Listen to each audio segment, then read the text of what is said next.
Hello and welcome back to another episode of Critical Reactions with your host Bryan.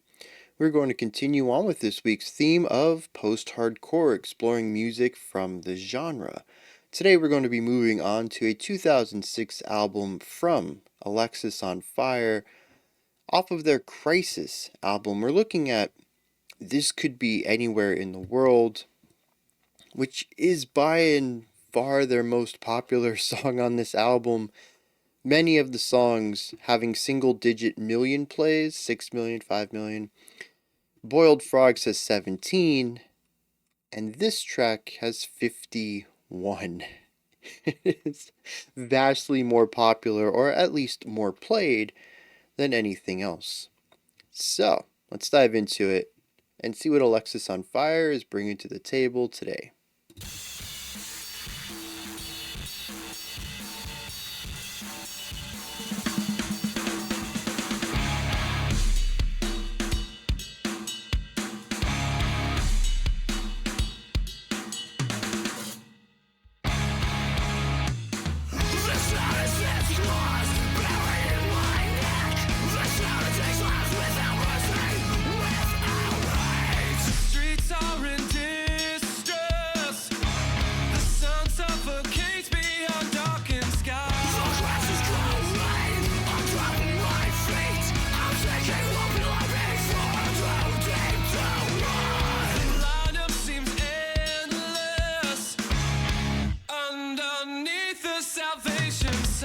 I love how they work the intro riff into this section and build the melody around it.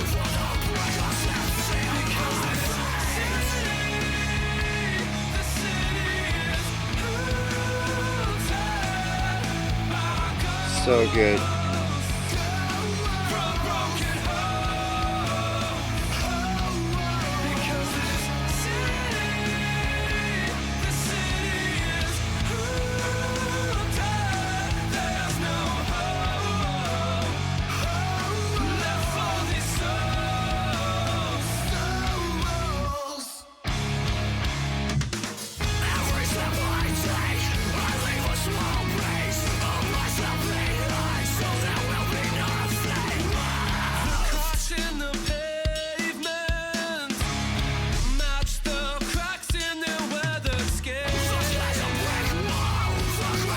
Yeah, the intensity of the music matches the intensity of the vocalist at that moment.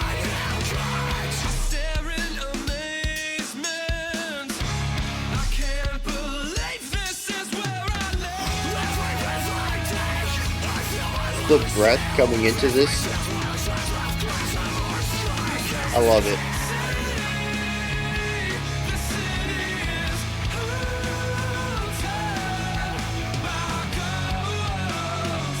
Very restrained drumming underneath the chords from our guitars.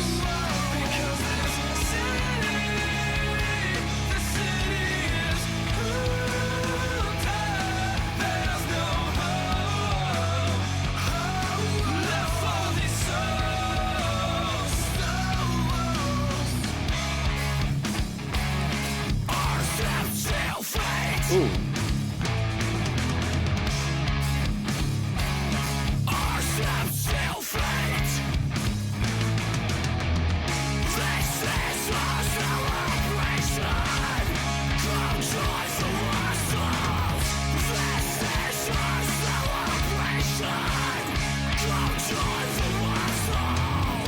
Yeah, interesting pattern there. 3-3-2-3-3.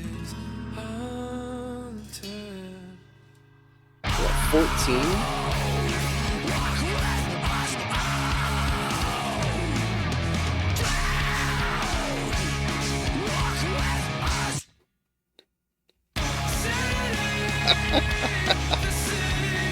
It's funny because they set that up earlier.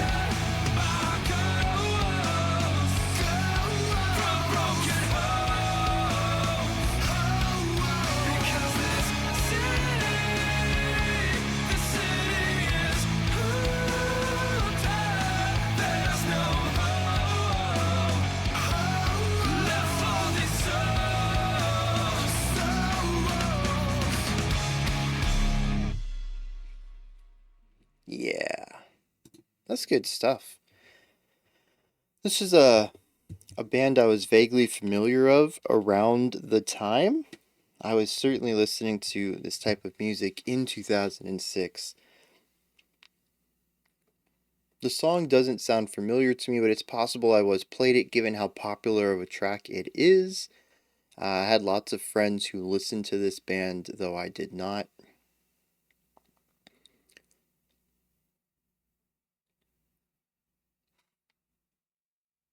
It does make me want to listen to more, though. I gotta get on this post-hardcore journey. I got a couple projects I want to finish up first. We got to do the 2023 recaps. I got to get the playlists finished. And I'm thinking that'll be like mid-February. I should have that done. I got to shore up some ideas on the Patreon real quick. So it'll be like a week after that. Maybe by March, I'll be able to put aside a little bit of time every week, every other week, and start the post-hardcore journey. If anyone has lists of where to start, like what's the first band that would be post-hardcore, and like where to go from there, hit me up with those lists, because this thing's starting soon. We got like 6 weeks tops, and I think we're going to be starting this little side project of mine to listen to possibly every post-hardcore album in release order. That's the plan. That's going to take a long time. I don't know if it's something I'll get done, but I do want to at least explore some of the beginnings of this. There's a lot of cool stuff going on in here. Just so much. All right, so to kick it off, the song starts off with this bouncing back and forth between these heavy distorted chords on guitars and then some lighter, I think it's still electric guitar and it's clean electric guitar though, some lighter little riffs. The drums switch back and forth between heavy emphasis on toms and snare to a little bit of cymbals and a spacious snare. I think we still have snare accents, but it's not like every beat like we have. And we jump back and forth between these two extremes. Eventually, the vocals come in and share this duality when we have those heavy toms and the more driving drum parts, the big chords on the distorted guitars, we have the harsh vocals, and when we hit those quieter, sparser sections, we have the clean vocals. And so the back and forth is something that's introduced at the beginning of the track and then further leaned into once we bring in the main melodies. Now, this duality is really only present here. The album, sorry, the album, we're getting ahead of ourselves. The song itself does have a duality on the macro level as well when we look at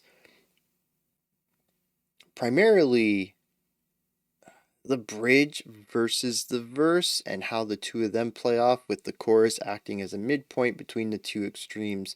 But at least in this moment, they immediately show off how how two ideas can be representative of one. We have the heavy, we have the light. This is the verse. They both constitute it. Now, I do think this is the most interesting section of the song from a technical standpoint as far as what goes into it, because our chorus is chords.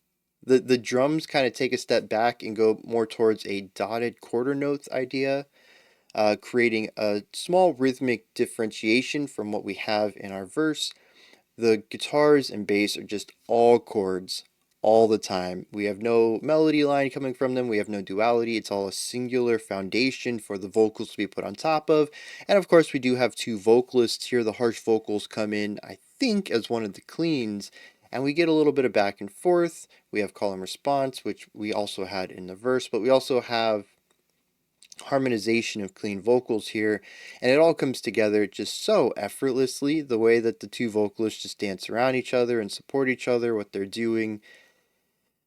It's a gorgeous section, but technically it's rather simple. It's effective though. And we do have this sort of duality too, which I hadn't.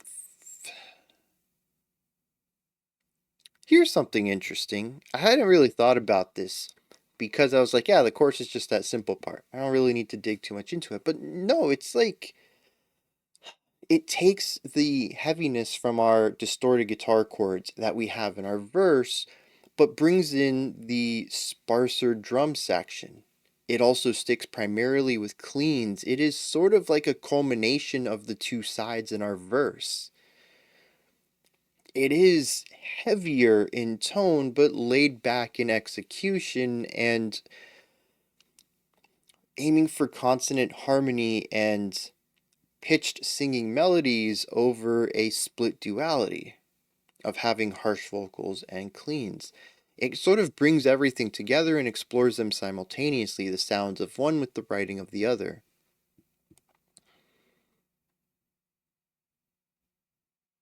Hmm.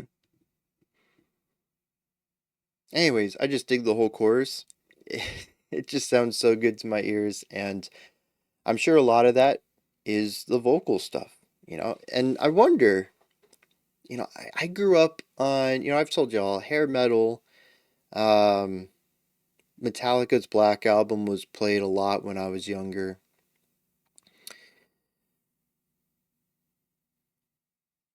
This is sort of all riff heavy. As much of a bad rep that hair metal gets, it's still metal at its core. There's still riffage going on, and some of those riffs are catchy. They're things that get stuck in your head, no different than the heavy metal bands of the day.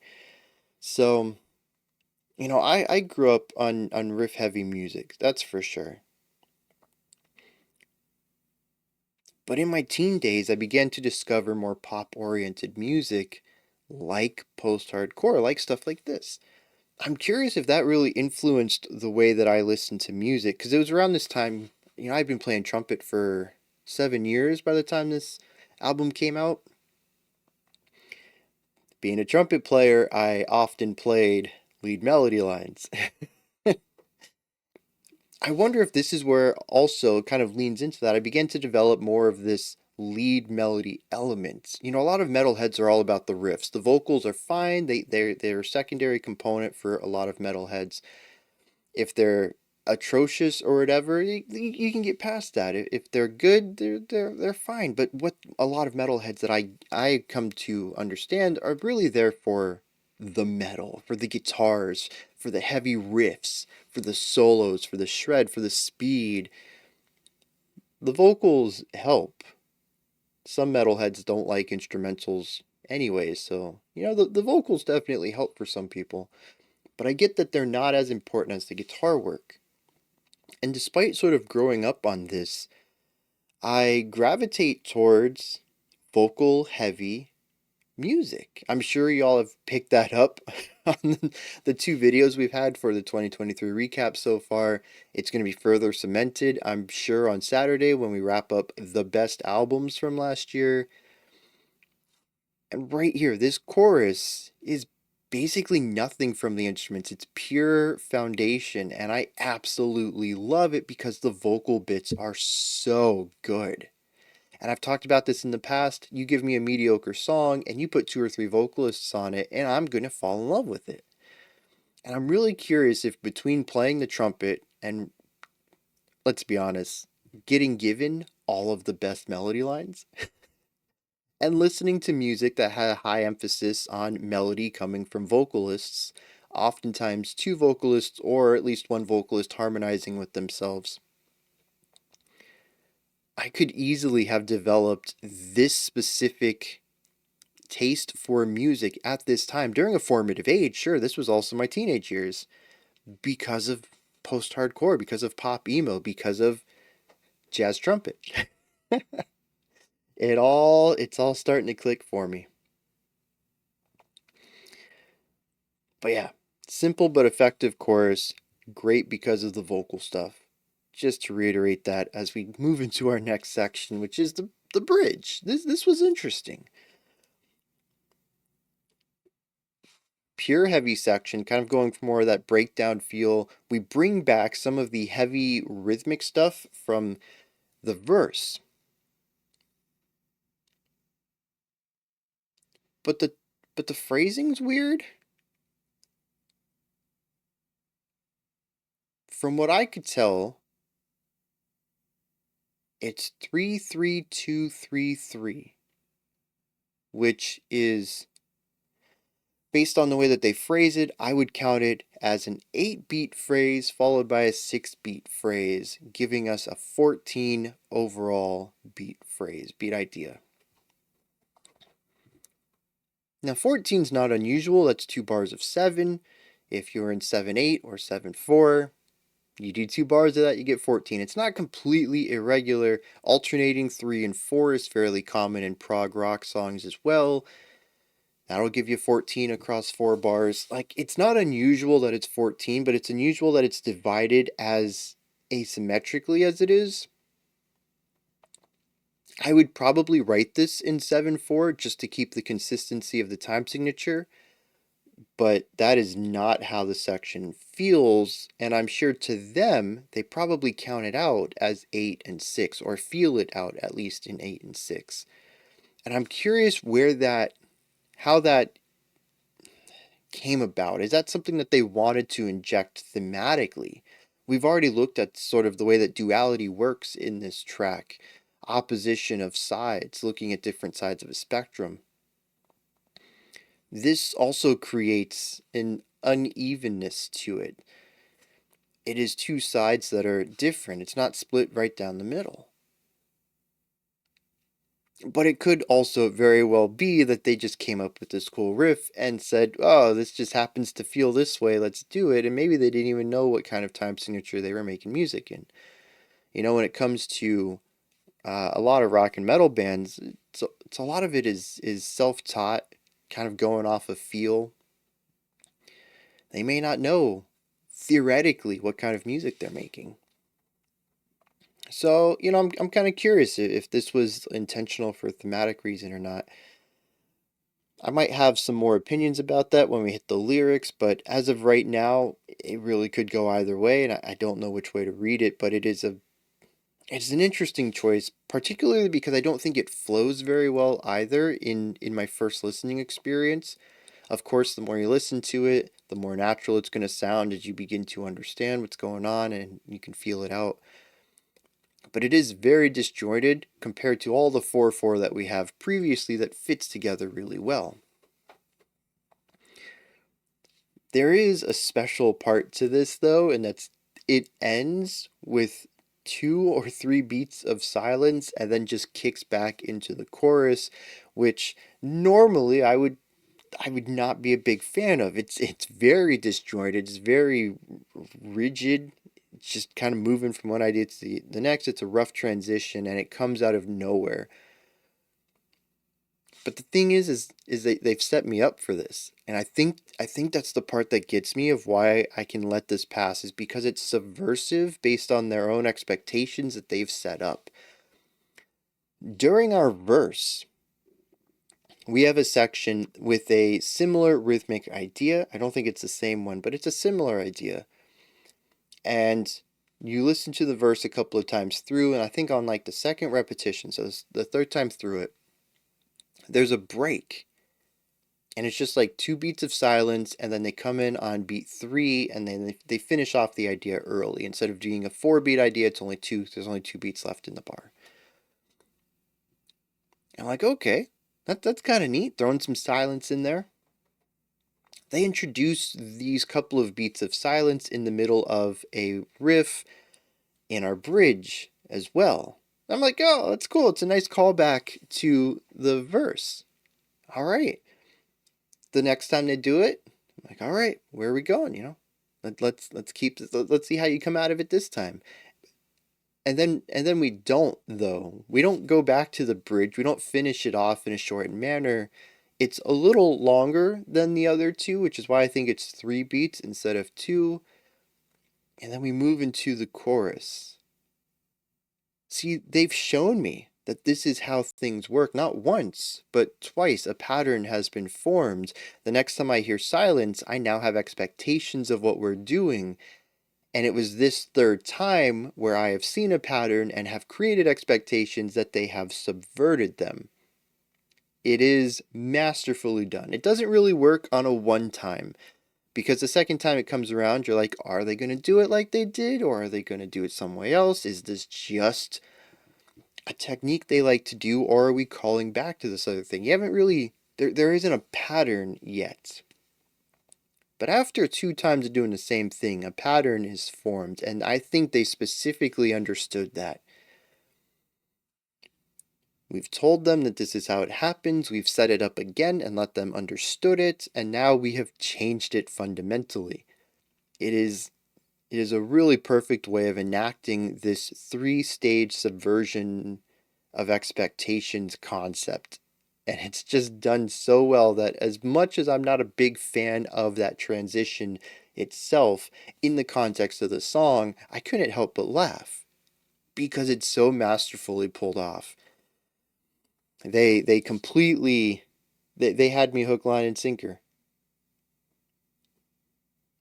Just completely, what's the word I want? Manipulated my experience here. Trained me to do something like Pavlov and his dogs, and then decided to just upend the entire experiment and do something totally different after training me to expect things. It's so well done. I have to give him props for that. After this, of course, the track ends. We get our final chorus. I don't remember hearing any variation on it. And that takes us to the end of the track.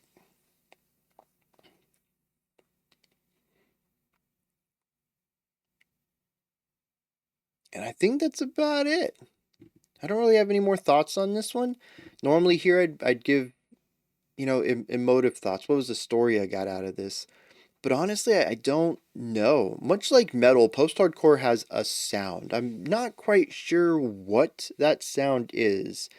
One of these days, I need to learn how to write a post-hardcore song, just so I can explore the harmonic theory behind it. But when I hear the chord progression, especially in the chorus, I kind of hear hard rock, maybe alternative rock. It reminds me, there's a specific Saliva song, I think, from the 2000s that the chorus's chord progression reminds me of. But when the lead guitar line comes in the verse, that distinctly feels post-hardcore to me, and I don't know why. It's obviously the note distances, creating a specific key or chord, or maybe chord progression that post-hardcore uses often. But I don't know specifically what it is, and I want to, especially going into, or at least starting out, the post-hardcore journey in March, hopefully. I want to be able to understand what makes a post-hardcore song a post-hardcore song.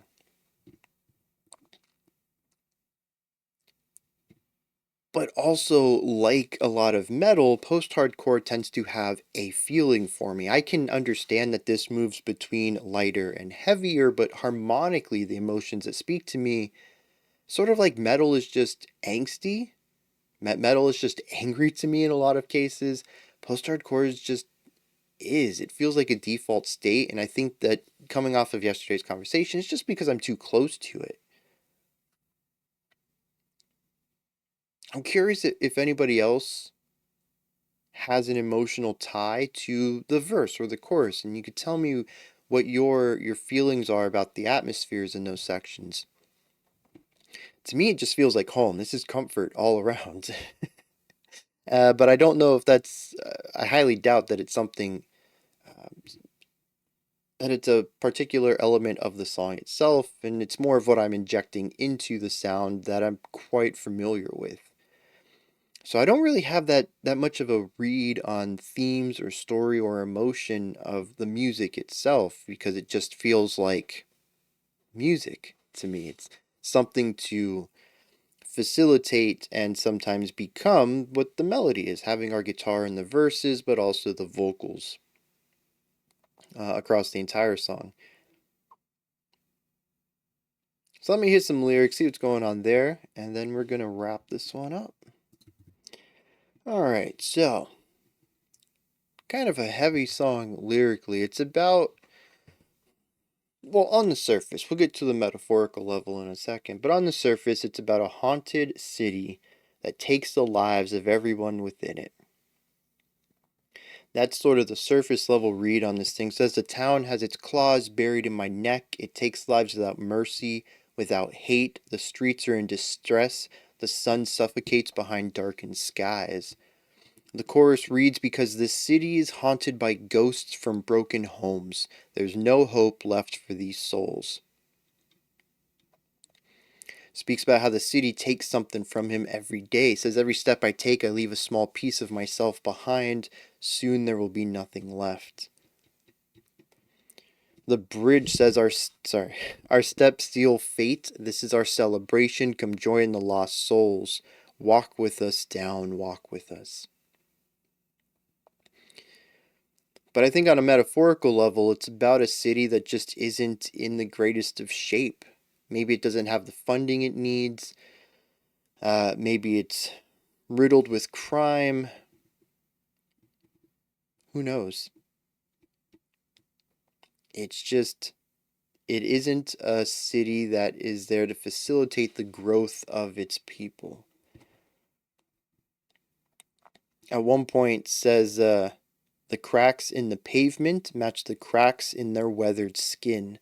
Talking about how beaten down these people are, but also how little repair has been done on the city itself physically.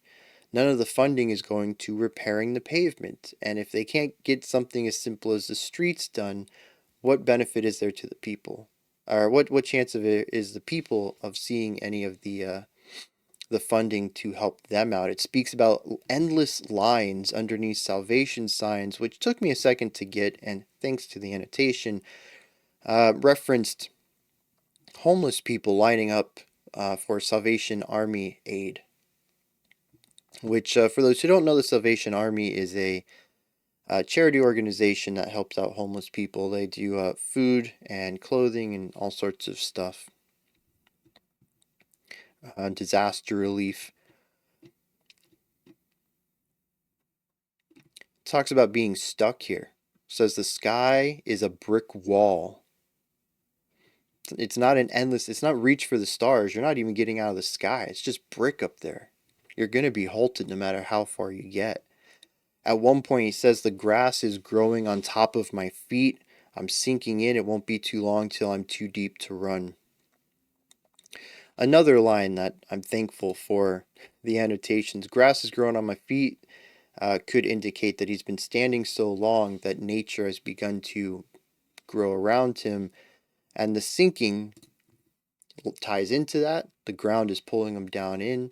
And before late, it'll be too deep to run. It'll be too late for me to get out of this town. I'll have too many connections here. You know, the area drains me. There's homeless everywhere. I could be homeless next. And if you're homeless, you don't have the funds to leave. So, yeah, it's about a broken city on multiple levels where the people are just, they're sort of held captive. Many might want to escape, but just lack the resources to do so.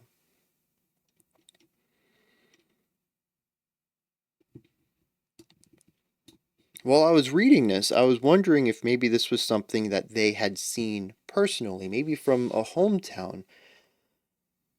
And that's when I caught the title of the song, This Could Be Anywhere in the World. Maybe it is personal to them. It feels like something they've experienced. They have this fear, this pain, this anger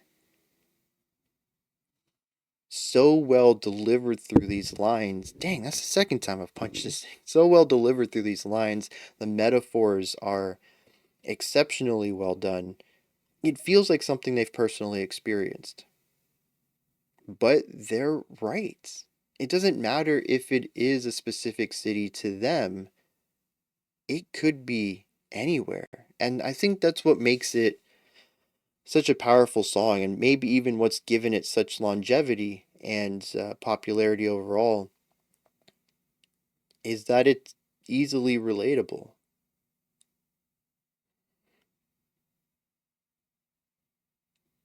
I don't know that I could apply every single one of these lines to my city, but it does feel like a city where most of the funding isn't going to helping the people, and we do have a growing homeless epidemic that existed for as long as I can remember, but is at an all-time high right now.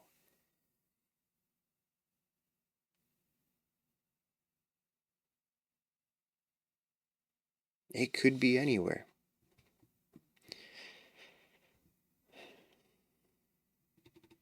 I'm curious what the duality of the track is supposed to represent, the highs and the lows, the heavy, the light, the sparse, the full.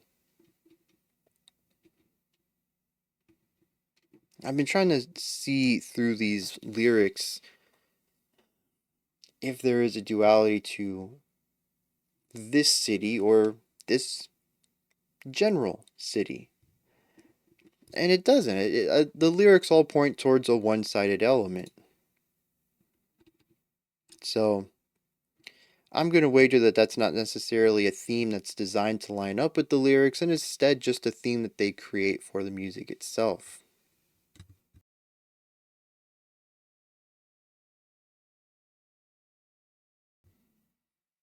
Though I do find the bridge slightly comical. I'm sure this is more of an ironic tongue in cheek thing, but this is our celebration. Come join the lost souls in the haunted city.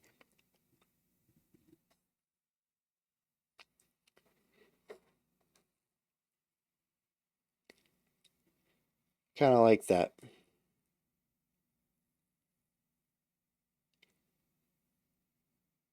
Alright, those are my thoughts. Alexisonfire. This could be anywhere in the world off of their Crisis album. What are your thoughts on this? Do you agree with anything I said? Do you have your own thoughts, your own perspectives, your own opinions or ideas about what this song's supposed to mean? Let me know down in the comments section. Above that, in the description box, you'll find a link to Linktree. It takes you to this menu right here. You can find links to my music, ways to support the channel, a link to the Discord server, ways to submit special selections, a schedule for the channel, all sorts of stuff. Go ahead and check it out. Above that, if you could, like, subscribe, and ring the bell. I greatly appreciate all three of those. All right, that wraps it up for this one. We do have a special selection coming up next. No, we don't have a special selection coming. What's coming up next? Oh yeah, something I want to check out. We're gonna look at some traditional doom sludge doom. We talked about this on Saturday. I kind of want to look at the origins of sludge metal, and I was given what I hope to be a pretty good recommendation for that. I figure since we had a lot of atmospheric sludge slash post-hardcore last week, it might be nice to see something that is more traditionally pure sludge in its original inception. So if you're interested in that, stick around. Otherwise, I'll be back tomorrow, 5 p.m. Eastern Standard Time, 10 p.m. UTC. As usual, we're going to continue on with some post-hardcore music, and we will check out a special selection tomorrow. Alright, until next time, remember to be critical, not cynical, of the music you listen to, and have a fantastic morning, afternoon, or evening, whenever you choose to watch my videos.